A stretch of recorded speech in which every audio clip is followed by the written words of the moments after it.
We're here now with John Michael Riley, OSU agricultural economist. And John Michael, the WASDE report came out last week. Is there any changes with that? Do we have any good news? Well, definitely some changes. It was a report that took the market by surprise, and the good news though is a little bit mixed. Let's start with corn. That was the one that really shocked the market. USDA upped the number of acres, number of planted and harvested acres, really put a big increase on yield. So a big surprise there with regard to corn.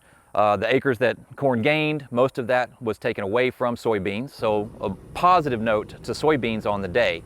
Let's look at some of those numbers. Again, they're a little bit stale, but I think it's still, the report was so interesting, I think it's worth going through. We had an increase of 7.7 bushels per acre for the national corn yield, up to 188.8. About 2.5 million more harvested acres expected for this current growing season. A big change. We don't typically see those changes in the August report. This is the second year that we've brought in some of the data from Farm Service Agency that are being reported by farmers. And last year, really no seismic changes, but this year farmers are reporting that they put more corn in the ground than beans relative to what they were thinking earlier in the growing season with the prospective plantings in the acreage report that we got months ago. So that was the big change. Soybeans, reduction in harvested acres, still a pretty good yield. Yield was increased to 53.6 bushels per acre, about a bushel per acre increase. But soybeans really saw some positive note on the day. So what about Oklahoma? How is our crop looking?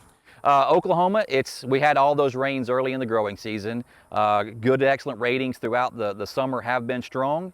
It's starting to fall off a little bit for corn. Soybeans have seen quite a drastic drop off, about 25 percentage point decrease in good to excellent ratings over the past few weeks. A lot of that having to do with now the rain being turned off. We've got some dryness out there. Oklahoma's back into some drought conditions in certain parts of the state. So overall, the crop is still really good because of all the rains, but we're starting to see some growing pressure here in Oklahoma. Yeah. What about cotton? How is that looking? Nationally, we had a reduction in harvested acres for cotton, but a big bump in yield, and a lot of that has to do with the acres that aren't going to be harvested are probably some of your lower yielding acres. So that was a reason for adding pounds per acre.